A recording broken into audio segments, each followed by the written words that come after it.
But yeah, I mean, we met because we did the same life coaching course Yeah, 4, 5 years ago yeah, now. Um, and it's been such a joy to see your work evolve over the last few years. So just to open up, I'd love you to give a little bit of background on you, your work, what's kind of led you up to where you are yeah. now. So, interestingly, we're having this conversation this evening, but this is exactly why I got into the work I did. So, I went to a yoga retreat 2016 in in the stages of burnout, but not to complete. I was Hmm. functioning in burnout, tired, exhausted, depressed. Went to a yoga festival and had the light bulb moment, had a session with our life coach Lydia, and then the light bulb kind of clicked in of, oh, I became consciously unhappy is how I describe it. I then Hmm. realized how unhappy I was. I was just going through life like, oh, this is life. You're meant to really work hard and then be this miserable, and all for the sake of like securing a house and stuff. So I had all that narrative going on that I wasn't aware of. And then, so off the back of that, I then started studying to be a yoga teacher and then wanted to embark on that. So I then exited my corporate job and then became a yoga teacher. But the same patterns were there. Hmm. Um, I overworked. I just did the same as I've always done.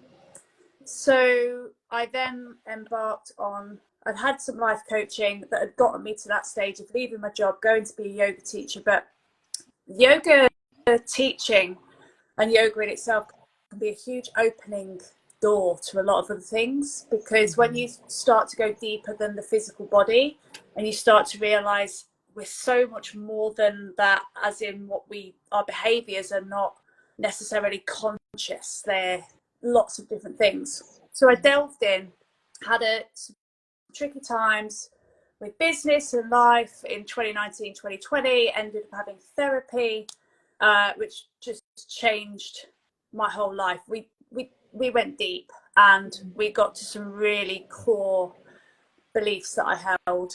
And yeah, so essentially since then, I became the yoga teacher, did my life coaching. Then a year later, embarked on my psychotherapy training.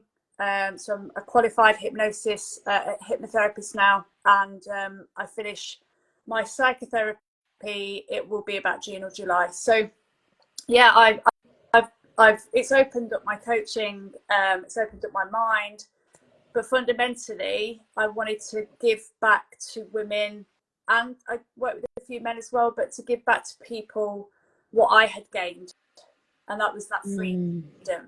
Like being trapped in that burnout cycle for me was just horrendous. And yeah, I've got another kind of element to that journey, which was last year. But yeah, that's essentially why I'm here, and that's why I love this conversation, and I love the work you're doing because it's so important. Thank you for sharing that, and so much of that I can relate to in terms of take myself out of the environment, and but I'm in the I'm in the same soup again. Why am I here again? And it's a conversation and a question that has come really from clients coming to me and going, I just keep on landing in the same place. Yeah, that I call it same shit, different day. Same shit, different backdrop. And this is where that like really holistic approach starting to look at actually our how stress impacts on the physiological, on the emotional, on the mental, on the soulful. There's so many layers to this that really deserve to be supported here, because they're all chatting, and the longer we don't listen to them and turn towards them, the louder they're going to shout. Usually, that's 100%. um, and I that that that term functioning burnout. I know that so many people will relate to that as well, because so much of burnout isn't about it. It is getting to that point where you land flat on your face, but there's a long line before you get there, where actually you're, if not functioning, you're almost like hyper Yes, functioning often. 100%. So it's like actually burnout can make you feel like I can do 20 billion things all at Yeah, once and I can keep on going. And sometimes your body will start to call out, sometimes those beliefs will start to shout louder, sometimes the heart, the emotions, all of this will start to rear their head in different ways. But it's that sense of, and certainly it's been my experience where, well, if I run faster and do more, I won't yeah, hear yeah. it. And it's really interesting because the documented 10 or 12 stages of burnout, which has changed over the years, but like the first one is the compulsion to prove yourself. And I think people relate to that. I did a post earlier today about when you don't feel you're enough, you have this urge to want to overdo things. And, you know, that's peeling back the layers and understanding our relationship to stress and doing more, which is another whole layer underneath. But like that compulsion, and then it that's the start point. And Mm. it's like, but most people are in that by Yeah, design, because yeah. we've been taught to be like that. We've been taught to do more. We've been taught to do more, do more, do more, do more. So Mm-hmm. actually, we've, from about the age of 4 in the system of school, Yeah. we're being pushed towards do more, do more, do more. And it's like, but then that's documented as the first stage of burnout. And that's a recognised list that doctors have, and everybody, and medical professionals have, and therapists have, that we look at and we go, oh, maybe this is what you're experiencing. Yet society pushes everybody towards it. Oh, 100%.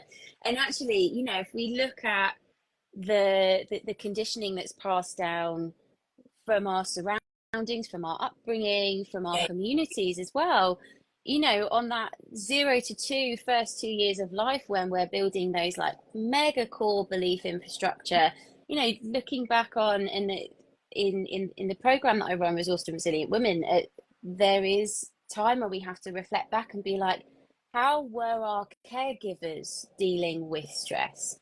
How were our caregivers or in those formative others relating to work? yes, What were the judgments that they were putting on other people? What was the narrative around laziness, around yeah, rest, around, and all of that, whether we want to call it shadow work or embodied self-reflection, whatever, it is a very helpful inquiry to have, because often, our beliefs are like, well, I don't believe that, but our behaviors are saying another thing, yeah, because it's written in our nervous system of like, oh, I feel uncomfortable because I'm worried that I might yeah, be rejected or judged or something.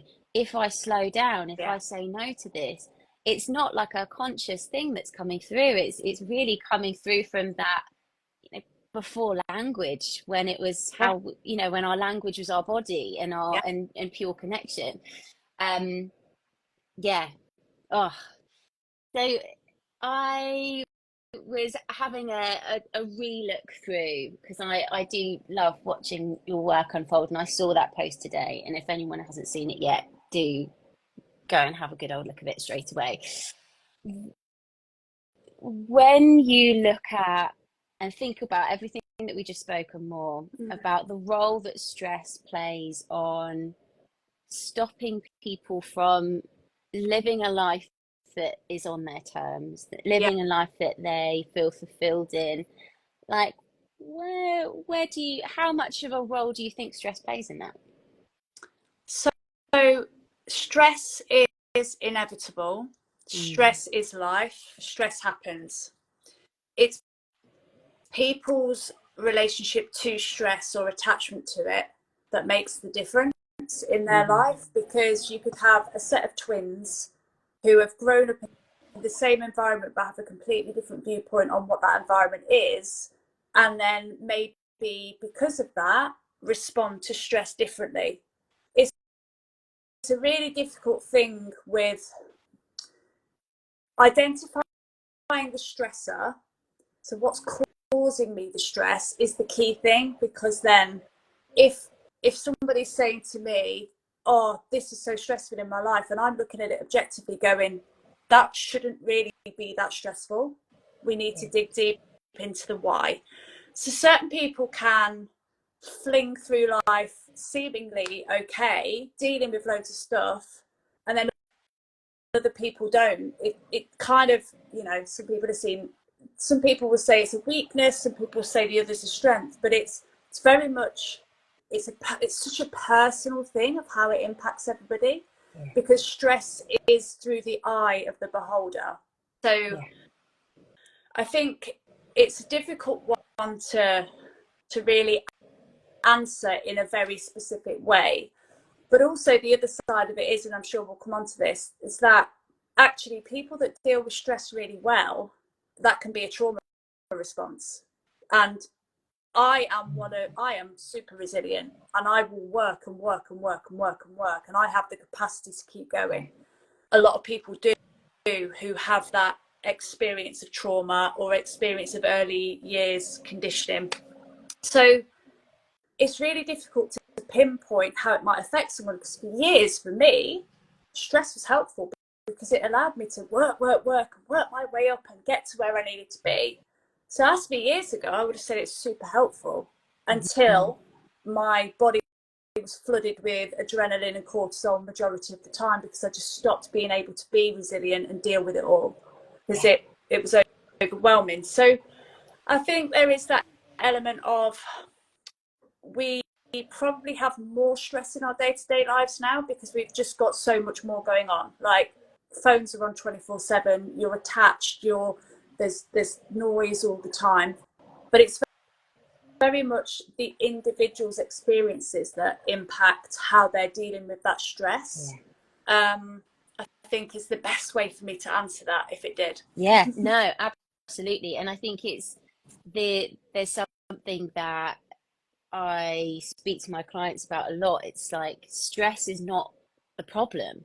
Actually, if we look at stress as it is, actually it's really good for us. Helpful. To go in and out of stress is really great for our physiological resilience, our, you know, heart health, our ability to move in and out of these different states is really helpful for us to adapt and be flexible and It's, if we're with all of that, it's our relationship to it, of all that it brings up, both it from an emotional perspective, a mental health perspective, a physiological perspective, when the body starts to just be like, hell no, because we're not going into that other state, those other states. And, you know, if we look at just like the fight response, anger is really, really good for you, when like it can be sacred, it's important, it can really catalyze us to make change, to take action, to do things that are scary and important. And, you know, if we look at it and vilify the stress itself, instead of, as you say, looking at the stresses, looking at the relationship to it, looking at the triggers that are there and the meaning that's being placed on it as well, both on the stressor itself and the person who's experiencing it. And also it's the element of, how is it impacting your life positively or negatively, because we need to look at both sides of it. Because it's like when people talk about anxiety isn't a bad thing inherently. It's there as a warning sign to tell us that something's not quite right. It's how that's coming up in the relationship to what's actually in the reality. And I think it's just that important thing to recognize that, actually, you know, I'm somebody that thrives on a last minute deadline. Now, I've spoken about that today in my post, like, that could be seen as procrastination, but actually over time what I've realized is, no, I just thrive well when I've got to get it done, and actually that's when I work better with a little bit of pressure. That's just me, and I've learned that, especially studying, going back into study, and I've gone, oh, okay, but I've just gone, it's just me, I will get it done, but it will be last minute, but it'll also be probably the best work that I can give you. So I think it's learning about the individual and learning what their relationship is to life and stress. And I think it's good to acknowledge as well that sometimes we do go through periods of chronic stress. We have lots of things going on in life that might all happen at once. And of course, you're going to have to find a way to navigate that. And that's difficult. But for the majority of us, I think it's that relationship. Yeah, yeah, yeah. And I think the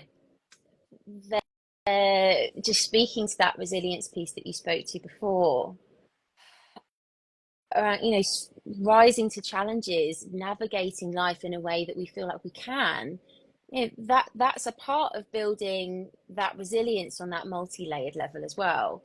And I would love to hear when, like, how do you speak about resilience with your clients? So I often talk about the window of tolerance, where they're at and where the desire is to get to. So I've dealt with a lot of clients I've had people with post-traumatic stress, where they've had something happen to them, but the stress of it is now prevalent, even though the event's not happening to them. Yeah. So what I do find a lot of with the people that I've been working with is that the stress response is not relative, doesn't appear to be relative to the actual trauma that happened. It's like agoraphobia, or it's extreme anxiety, panic attacks, and they see it as then, oh, but how does this relate back to that thing that happened? Because it's not the same. So if those clients, as an example, I'll give that they've got a window of tolerance. So if somebody's like got an extreme reaction like agoraphobia, can't leave the house, too fearful, it's too stressful, there's too much going on, I might have a panic attack. So we look at their window of tolerance and we look at how do we build that slowly. What could you do? Could you go out into the garden? Yes, I can do that. Great, that's your window of tolerance right now. You don't need to go beyond that. I don't want you to. I want you just to enjoy that little window of tolerance you have to the outdoors now. Because then when they become accepting of their thing, because we all have things, when they get accepting of their thing, then suddenly they let themselves off the hook a bit, and it becomes a bit less stressful by design, because they're so like pent up. Why am I stuck in the house? I need to be able to leave. I need to be able to do this. So if we take the sting out and work with just the window of tolerance, and that's all I refer to it as, great, we're just going to grow that, and then we can use that as a reflection tool. So your window of tolerance used to be this, and now it's this. That's incredible. So that's how I like to connect it with clients. And there's loads of other examples apart from the extreme ones I've given, but they're sometimes quite good as a metaphor and as an example.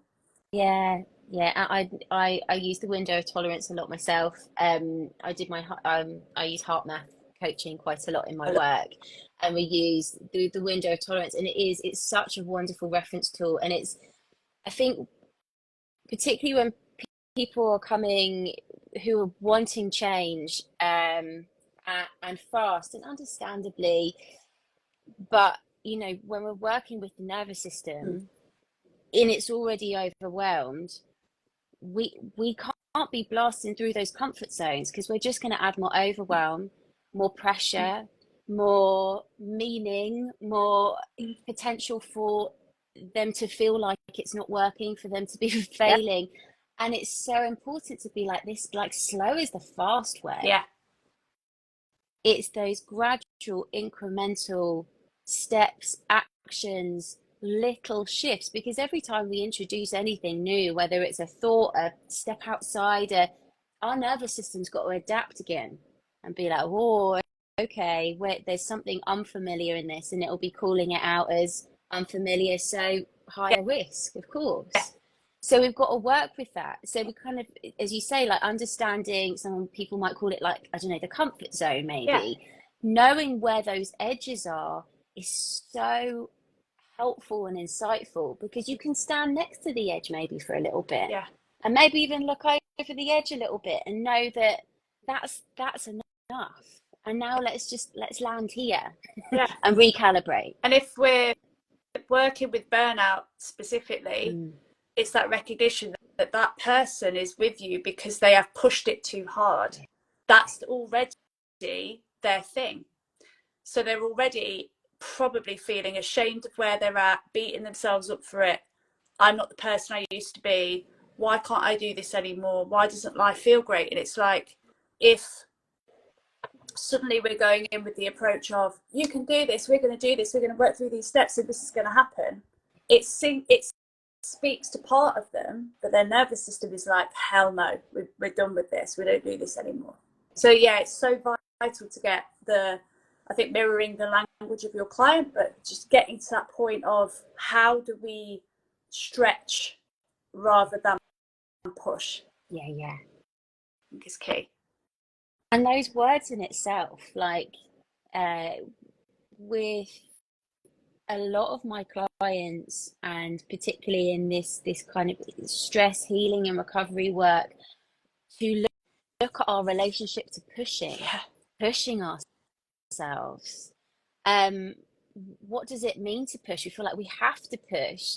What happens if we don't push? What does it mean about us then? And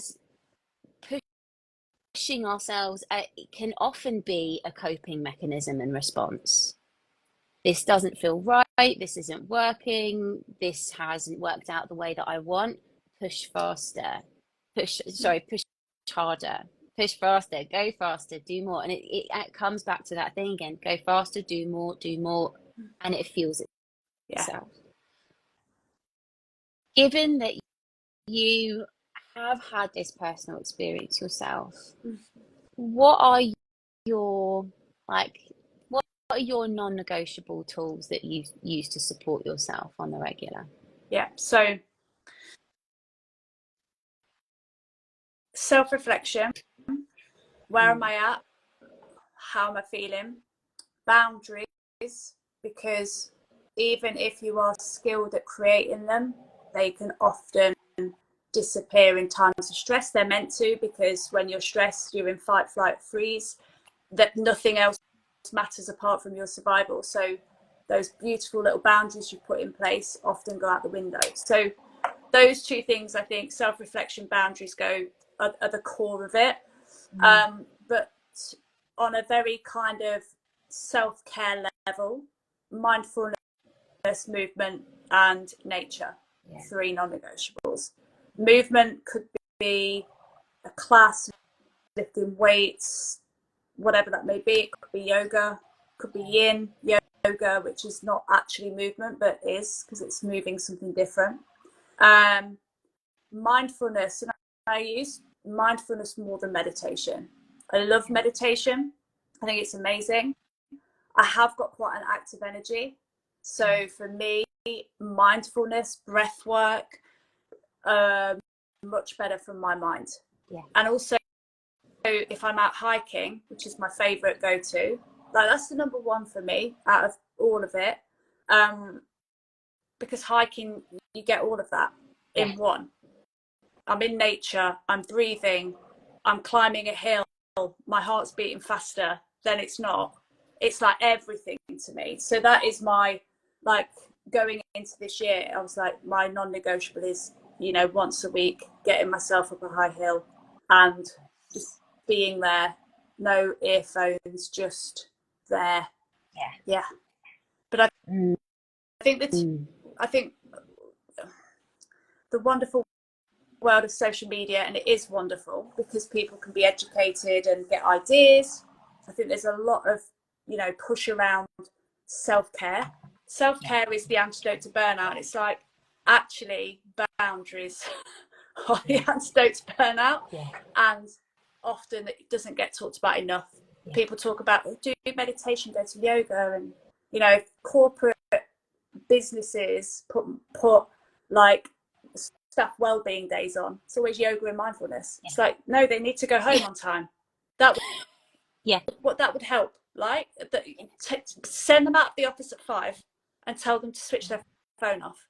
That would give you a better workforce. But yeah, I digress. Wow. And do you know what, there's something I put out today actually around one of the first things that falls away, particularly when we're going through chronic periods of stress is connection to others, and connection to ourselves, connection to our body's cues. That's the very thing that we need to bring us back. So yes, use the tools that regulate your nervous system in that moment as an interceptive, or to an extent a preventative measure.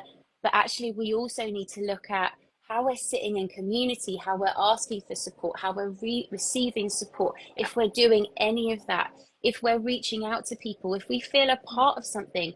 This element of coming back to a sense of wholeness, and in inhabiting ourselves from a place of more wholeness, we have to remember to look up Yeah.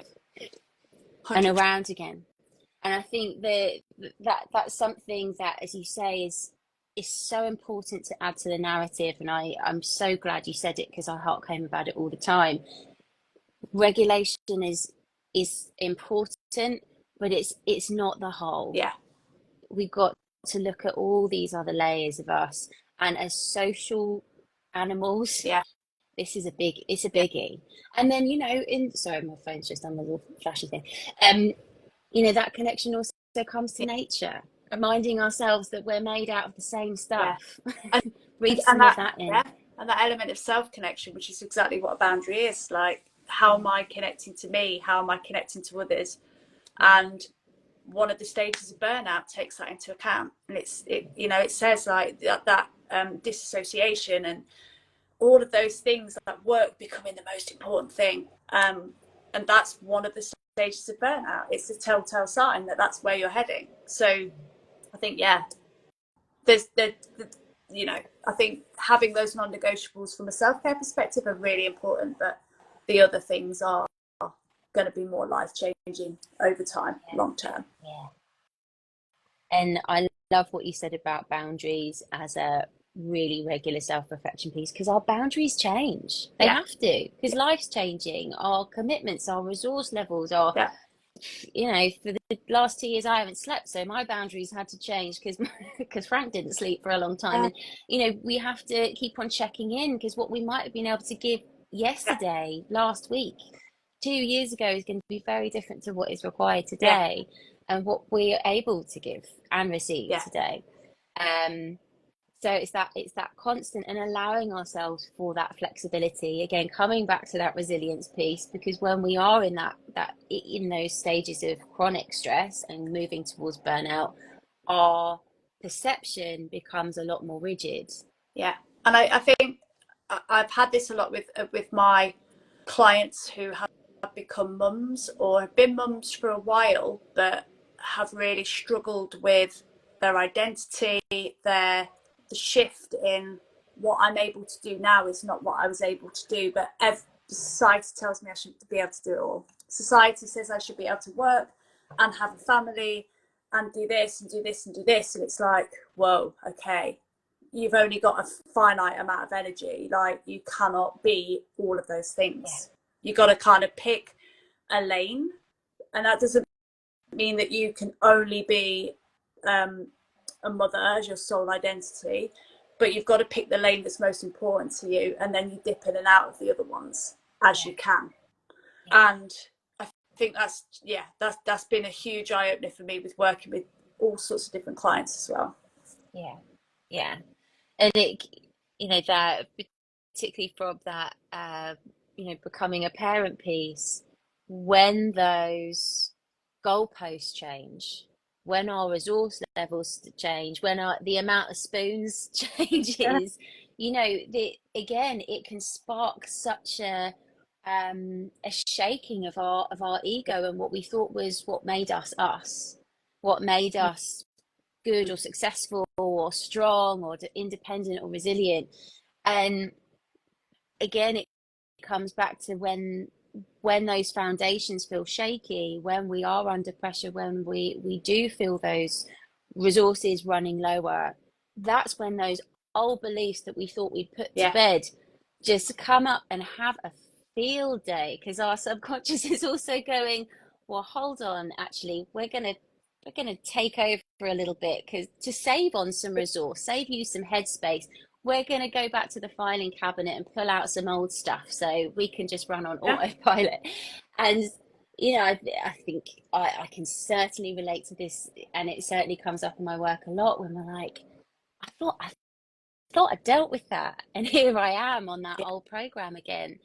And again, coming back to your self-care around checking in to go, oh, what's what's the chatter here, or what's maybe coming through that I haven't been listening to but has been taking the steering wheel. Yeah. 100%. I'm so grateful that I've had you on this evening. I'm conscious of your time, but before we close, I would love to hear for anyone who's listening, Mm-hmm. maybe struggling with stress, recurring burnout, what's one thing that you'd love them to know? So a really great line, I think, is this. I have written it down because boundaries. I've only got a small headspace at times. You are one conversation away from change, whether that's a Mm. conversation with a therapist, your partner, your boss, your whoever, your best friend. You're only ever one conversation away from change. And if you can find it within you to have the courage to make that conversation happen, your life, that could be like your sliding doors moment. That literally that I just need to bite the bullet and say, I need a break or whatever it is. You don't have to have the right words. You just have to have a conversation, because once it's out of your body, you will automatically already feel a million times lighter. Thank you so much for that. And I just saw loads of hearts just floating up from below. Thank you so much for your time. Elaine, where can people find you and what have you got coming up? Yeah, so mainly on Instagram. It's my chosen social media platform. So you can find me on Instagram. I've got a self-belief masterclass coming up, which is, it kind of ties into this, what we've been talking about, like your beliefs underpinning that driving behavior that leads to these things. So yeah, I've got a self-belief masterclass on Feb, I think it's the 4th again. So yeah, you can check that out. You can check out anything on my Instagram. Just find the links, have a little root around, dig a little deeper, and then you can always drop into my DMs as well, ask a question, whatever it is. Thank you so much. Thank you for just your time and bringing all your amazing energy to this. And it was lovely to have a chat to you because I haven't seen you in ages. Thank you for Um, inviting me. I've loved it. I've mm, absolutely loved it. Thank you. Me too. And thank you guys. Thank you for everyone who's been dropping in the comments as well. Thank Thank you for you. joining us this evening. Take care, my love. Thank you. Thank you. Thanks everyone. Night, everyone. Uh, bye.